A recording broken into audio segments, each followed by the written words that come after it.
Olá pessoal, aqui quem fala é Michele Camargo. Estamos começando mais uma aula da nossa série de Mecânica dos Fluidos Fácil e Descomplicada, desmistificando a mecânica dos fluidos. Essa é a aula 9, onde nós estaremos falando sobre escala e unidades de pressão.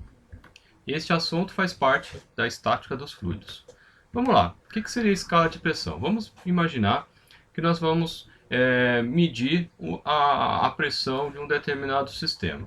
A gente pode fazer a medição a partir de duas referências diferentes. Uma é o zero absoluto, consequentemente eu tenho a pressão absoluta. Ou a partir da pressão atmosférica, que é chamado zero relativo, aonde eu tenho então a chamada pressão efetiva. Por que eu faço dessa forma a distinção? Por que recebe esse nome de pressão relativa ou pressão efetiva? É muito simples, porque eu tenho a pressão atmosférica atuando em todos os sistemas que estão dentro da Terra, obviamente. Então, qual é a pressão de fato maior ou menor, né? Que se eu estou sob a pressão atmosférica e eu tenho um outro sistema sob a pressão atmosférica, se existe um diferencial de pressão, eu posso medir a partir da pressão atmosférica.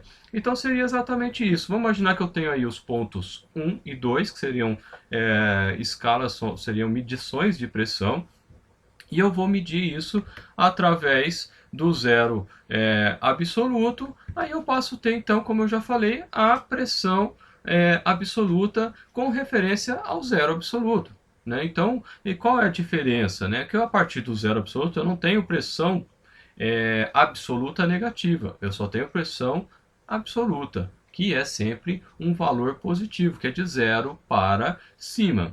Então eu tenho nesse caso, né, se eu medir a partir do zero absoluto, eu vou ter então a pressão 1, vírgula, eu coloco ABS para fazer então menção à pressão absoluta. Ou a pressão 2, o P2, que também vírgula ABS para fazer menção à pressão absoluta. Dentro do sistema da mecânica dos fluidos ou do sistema da engenharia, convenciona-se, pelo menos aqui no Brasil, né, quando eu não tenho nenhuma marcação, só pressão, normalmente a gente se refere, isso de um modo geral, a gente adota que é a pressão efetiva. Quando eu quero fazer menção à pressão absoluta, aí eu identifico que é a pressão absoluta. Então, no caso aqui, P1 e P2 tem um ABS, então a gente está falando de pressão absoluta, não precisa colocar o valor efetivo, né?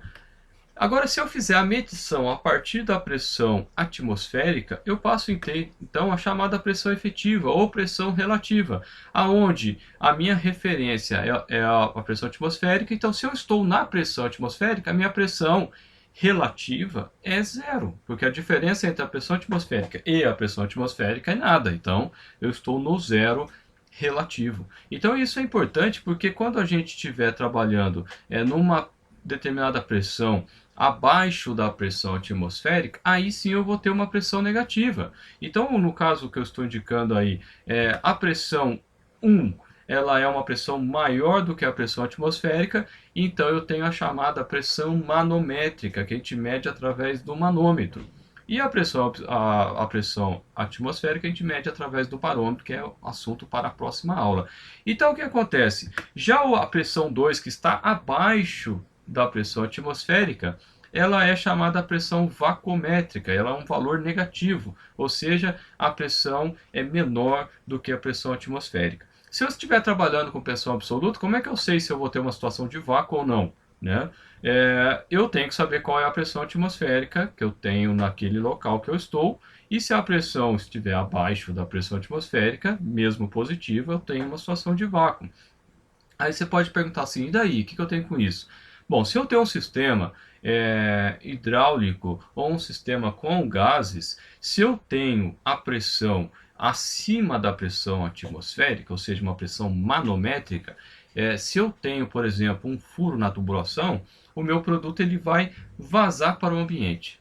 Por outro lado, se eu estou numa pressão de vácuo, vacuométrica, e acontece algum acidente, eu tenho um furo na tubulação, mesmo exemplo, eu tenho o ar entrando no meu sistema. Então essa é a principal diferença entre pressão manométrica e pressão vacuométrica, digamos assim, na prática. O medidor de Bourbon, que a gente vai falar no próximo vídeo, ele pode ser adaptado para medir tanto a pressão de vácuo como a pressão manométrica. E alguns manômetros, eles são escalonados de tal forma que ele consegue medir desde uma escala negativa até uma escala positiva. Aí depende muito do manômetro que você está utilizando. Normalmente, quando ele só mede pressão negativa, ele chama de vacômetro, né? Se é a pressão só positiva, manômetro. Mas você pode ter um medidor que faz essas duas medições. Bom, continuando, falando um pouquinho da escala de pressão, né? Então o que a gente tem? Que a pressão absoluta ela é igual à pressão atmosférica mais a pressão efetiva. Então se eu faço a medição da pressão do sistema a partir de um manômetro, ou pode ser até um manômetro em um manômetro de Bourdon, quer dizer, enfim, não importa o tipo de medidor, mas a partir da pressão atmosférica, eu não faço a medição da absoluta, que também existe instrumento para isso, eu quero saber a pressão absoluta, e em alguns sistemas eu tenho que trabalhar com pressão absoluta, basta somar a pressão atmosférica. Lembrando que a pressão atmosférica ela varia também com a altitude. Por quê? Porque a pressão atmosférica nada mais é do que a quantidade de gases, né, da atmosfera que está sobre a nossa cabeça. Então, essa coluna de gás, podemos dizer assim, que é o que provoca a pressão atmosférica. A gente comentou lá a respeito do princípio de Stevens que a pressão de um gás, ela pode ser, né, de coluna de gás, ela pode ser desprezada. E isso a gente comentou lá que é para alturas pequenas, para alturas grandes, como, né, muitos metros, que é o caso de altitude, aí sim é significativo, a gente não pode desprezar.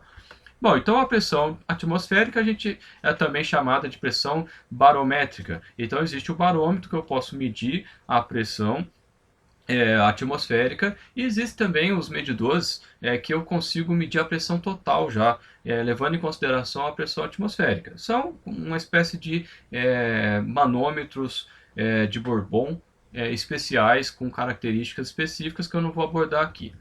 Bom, a pressão efetiva, então, positiva é a pressão manométrica, a gente já falou. A pressão efetiva negativa é chamada de depressão ou pressão vacuométrica ou vácuo, né, que do ponto de vista absoluto não existe, mas isso serve para a gente determinar se o ar que vai entrar no meu sistema ou o sistema que vai vazar para o ambiente. E normalmente, problema com gás, a gente tem que trabalhar com pressão absoluta, porque lá na transformação, quando a gente vai trabalhar, isso aqui já é mais estudo da termodinâmica, dentro de uma transformação de um gás, muitas vezes a gente cai no assunto, ou a gente utiliza as ferramentas do gás perfeito, e para o gás perfeito a gente tem que utilizar, né, para usar a equação do gás perfeito, a gente tem que utilizar a pressão absoluta, né? Então, só chamando a atenção aqui. No caso de problemas com líquidos, normalmente a gente pode utilizar a pressão efetiva, porque ela não trabalha com variação de estado, e com isso a gente não tem esse tipo de problema ou de preocupação. Mas se eu tenho um sistema onde eu tenho a transformação de água na forma líquida para a forma em vapor, aí eu não posso trabalhar com pressão efetiva, eu tenho que trabalhar com pressão absoluta. Bom, aqui vem só uma dica, né? Se você for dar uma analisada em materiais em inglês, sobretudo os que são produzidos nos Estados Unidos, livros americanos, eles vêm com a indicação de PA, que seria a pressão absoluta, em inglês, absolute, do inglês, e também no caso da pressão efetiva, ela vem com um Gzinho, que é chamado, que é do gauge, do inglês, que é manômetro inglês, que a pressão faz referência à pressão manométrica. Então, se você for analisar o material, é um livro americano, principalmente se ele ainda está em inglês, você vai ver essa diferenciação. Alguns sistemas, na empresa que eu trabalho, por exemplo, a gente quando vai selecionar alguns tipos de solicitar alguns tipos de cálculo para a engenharia, a gente tem que dizer se é a pressão absoluta ou se é a pressão efetiva. E aí vem o PA e PG, né, porque é o software produzido nos Estados Unidos. Aqui é só uma dica, né, digamos assim. Bom, continuando, a gente tem três tipos de unidades agora de pressão. Tem a unidade que vem da fórmula, força dividida por área, pressão é força dividida por área, a gente falou isso no vídeo anterior. no sistema internacional, Newton por metro quadrado. Isso é a mesma unidade que Pascal. Então eu posso chamar Newton por metro quadrado, eu posso chamar Pascal. Eu poderia pegar o Newton também e transformar ele. O Newton é uma força, força é massa vezes aceleração. Eu poderia quilo metro por segundo ao quadrado e faria ali, eu teria uma outra variante já escrevendo a unidade de pressão numa unidade de fundamental, digamos assim, que é quilo, comprimento e segundo, né, que é o tempo. Mas enfim, não é assunto para essa aula aqui. Por exemplo, o libra por polegada quadrado, ou chamado PSI, que nada mais é do que Pound Square Inch, que é traduzido para libra por polegada quadrado, né? Basicamente é isso aí que a gente, que alguns chamam de libra por polegada quadrada, em alguns equipamentos, principalmente de posto, vem PSI, enfim, no fundo é a mesma medida. Também tem o KGF por centímetro quadrado, também ainda aparece, embora está caindo em desuso, é o quilograma-força por centímetro quadrado, né? Então esse era bastante utilizado no sistema técnico de unidades e hoje está caindo em desuso, mas de vez em quando aparece aí, você pode achar em alguns livros mais antigos, ou às vezes tem materiais mais novos, dependendo do assunto, você acaba caindo aí no KGF por centímetro quadrado. Bom, aí vem só um exemplo, né? Então, 9,8 vezes 10 a quarta Pascal é igual a 0,98 bar, que é igual a 14,2 PSI, né? Essa seria, então, a equivalência entre essas unidades aí.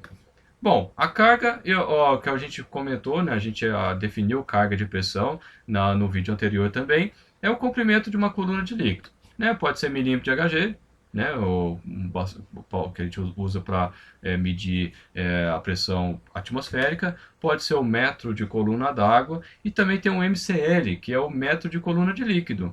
Então, esse aqui seria o mais geral, porque vai depender do líquido que eu estou, né, em função da massa específica daquele líquido, eu vou ter um metro de coluna daquele líquido específico. O metro de coluna d'água é um especial do metro de coluna de líquido, porque a água ela é utilizada, sobretudo, em sistemas de bombeamento, de irrigação, para captação de água residencial, industrial, enfim. Então é bastante usado aí, é muito comum, né?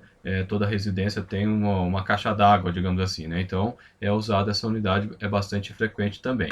E o terceiro grupo seria as unidades definidas, por exemplo, o ATM, que é a atmosfera, tem o Thor, tem o bar, então a gente pode citar uma série de outras aí. E aqui a relação, né? Um ATM igual a 760 milímetros de Hg, que é igual a 101,230 Pascal, que é igual a 1,01 bar, que é igual a 14,7 PSI, que é igual a 10,33 metros de coluna d'água. Então, são só as relações aí relacionadas às unidades em diversas formas como a gente pode estar escrevendo ela aí.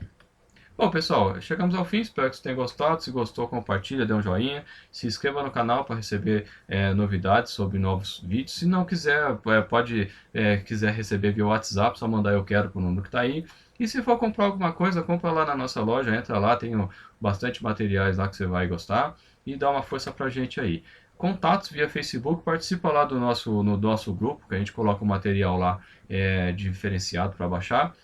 No YouTube, por e-mail, pelo WhatsApp, da forma como você quiser entrar em contato com a gente. Beleza, pessoal? Um abraço e até a próxima.